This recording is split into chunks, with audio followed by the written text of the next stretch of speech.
Women in 2024 have become unsatiable.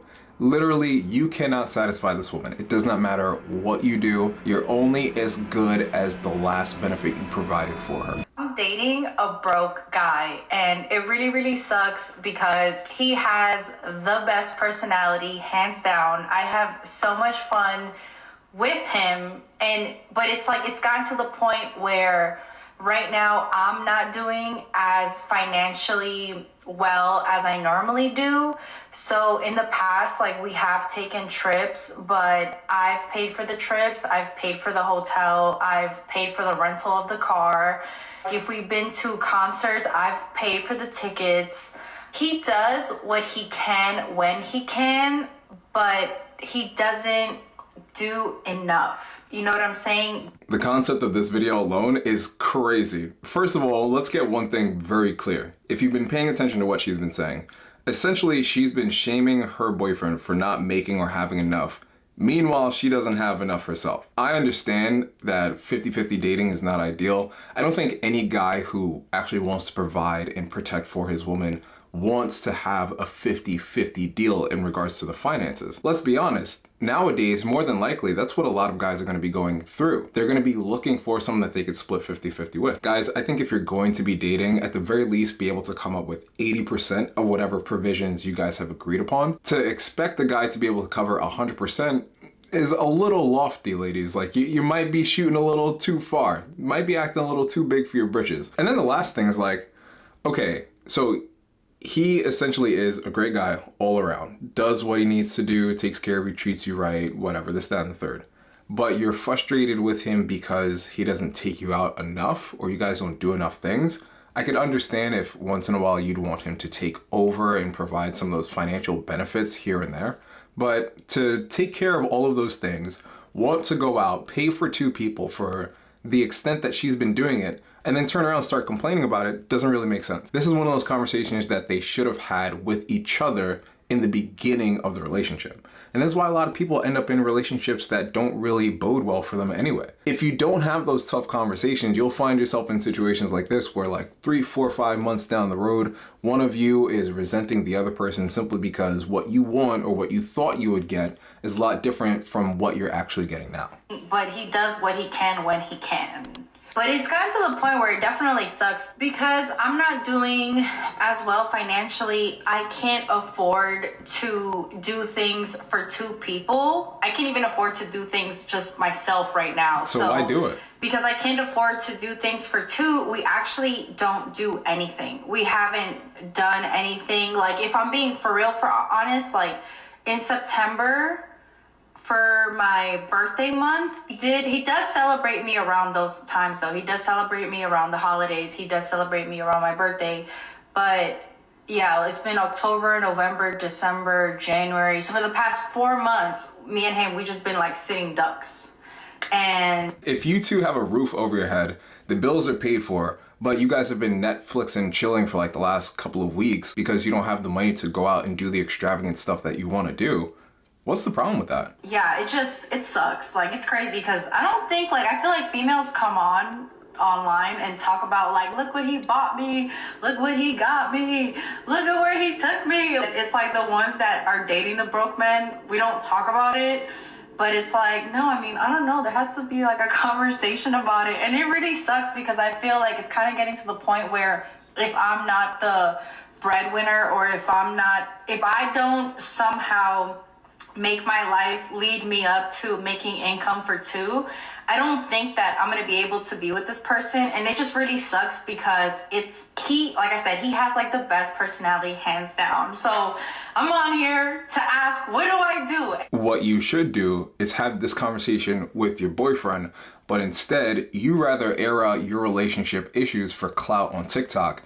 Probably because you're also not doing that well financially, so this might make some sense to get you some traction to your page or profile or whatever you're trying to sell. I can imagine in this gentleman's head, he's thinking he's got like a great relationship going on, like everything's cool, you know, everything's copacetic. It may not be perfect. What in life is perfect? But he's okay with it. Meanwhile, in her head, because she keeps comparing her relationship to what she sees on Instagram, she's building resentment, she's getting frustrated, and she's literally at this point now asking the internet for help in regards to what she should do for her own relationship. And honestly, she's only mentioned that he doesn't have enough money to take her out, but apparently he has enough money for his own bills and his own responsibilities and anything else that he has to take care of. So it sounds like this guy is on the track to being able to afford those things more often. But obviously, with all things considered, like the economics, the world situation, just with all these factors and variables going on, it might take him a little bit longer, but clearly she won't even give him the grace that she gives herself. And don't be too cold, like don't be too rude, you know what I'm saying? Because I had my narcissist ex-boyfriend who made way more money than I did, and that wasn't the answer. Like, so it's like, where is the common? What? So two things I find really perplexing about this last statement. She said she dated a guy with a lot of money, but he was a narcissist. My first question is, ladies, why is every single man you run into and date a narcissist? All of us get called a narcissist because yo ass can't take the fact that you have to have some sort of accountability for your actions. But that's besides the point. That's a whole nother conversation. My second question is, if the money didn't matter then because the personality wasn't there, why does the money matter now? I don't think in this world you can get everything you want. No matter how hard you work, the likelihood of you getting everything you've ever wanted is gonna be practically slim to none. And I'm talking in sweeping generalities. I mean, like literally everything. But ultimately, the difference here is if you have someone who treats you right, makes you feel special, it may not be the materialistic Instagram imagery of being treated right or being quote unquote spoiled. But if this person's treating you with respect, making sure you're good, is there for you, and is the type of person to listen to you when you feel down, what is the issue with him not having enough money to take you out as frequently as you'd like? And honestly speaking, this is one of the reasons as to why men are not dating and are not getting into relationships. Women in 2024 have become unsatiable.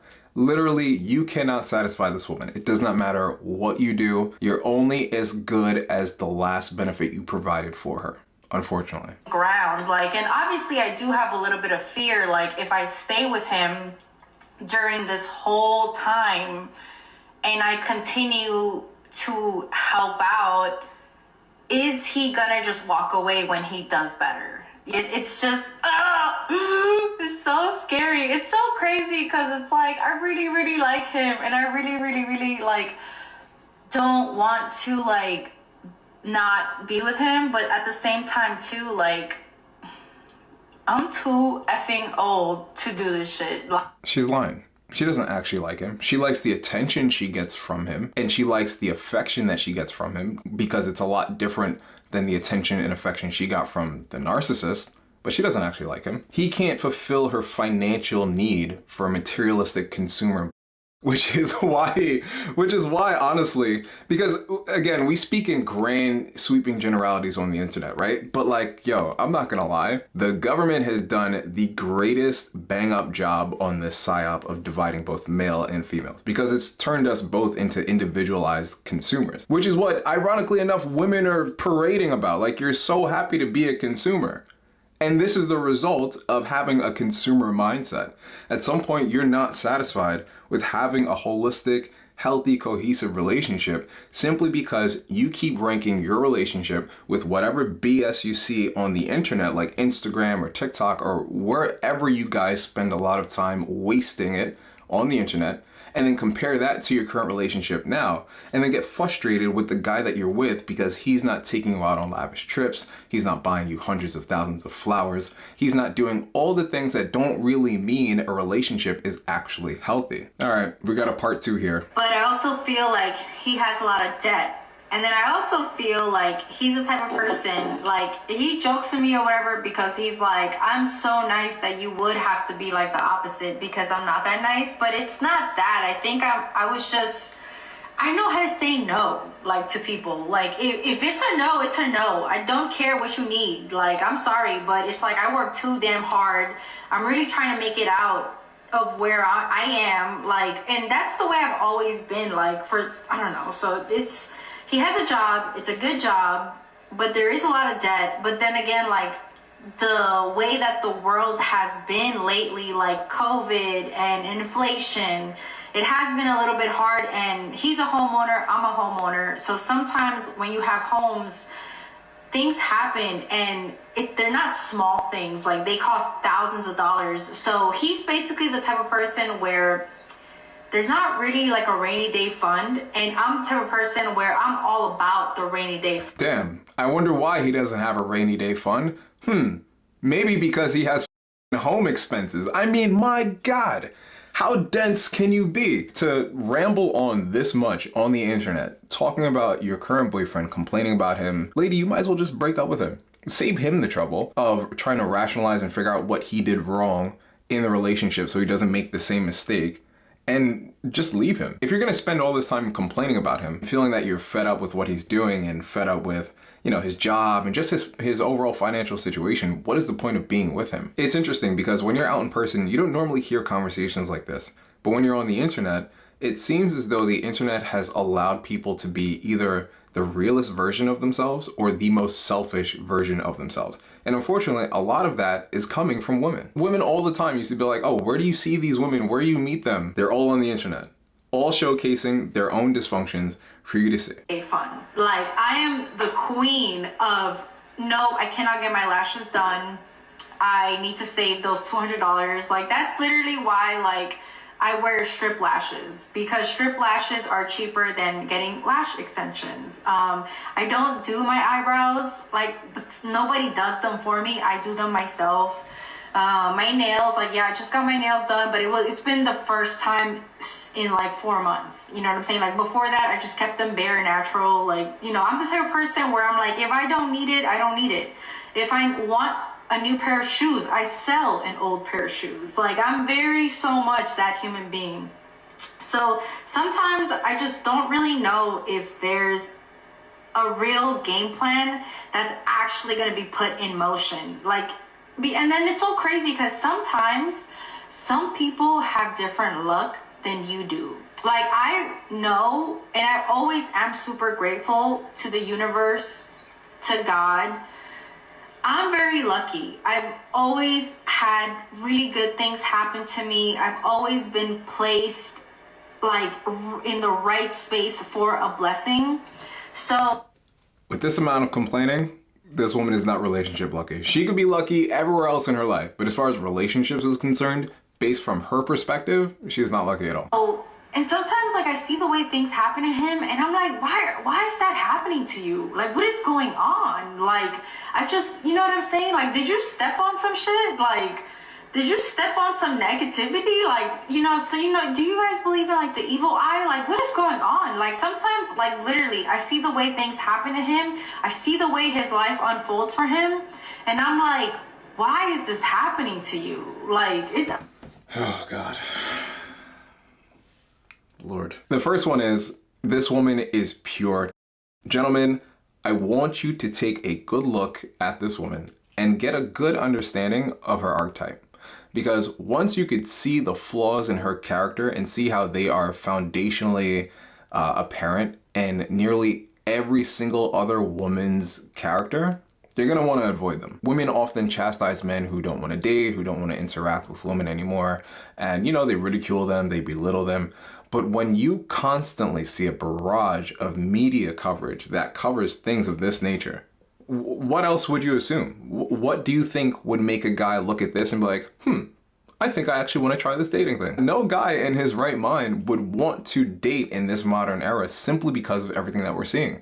And that's regardless if all women think like this or just 70% of women think like this. Regardless, we see enough of it on the internet to come to a solid conclusion and understand that this is not the right way to go. Do not 50-50 date. Broke dating is not advantageous for you. If you want leverage and if you want the woman to be cooperative, I'm sorry, but what's going to give you that kind of leverage aside from your character is also going to be your capabilities to generate some sort of revenue for yourself primarily. And obviously you want to be able to do that better than her. And ladies, don't get caught up in the comments, you know, call me a misogynist or everything of that nature, because that's not my perspective. That's not where I'm coming from with it.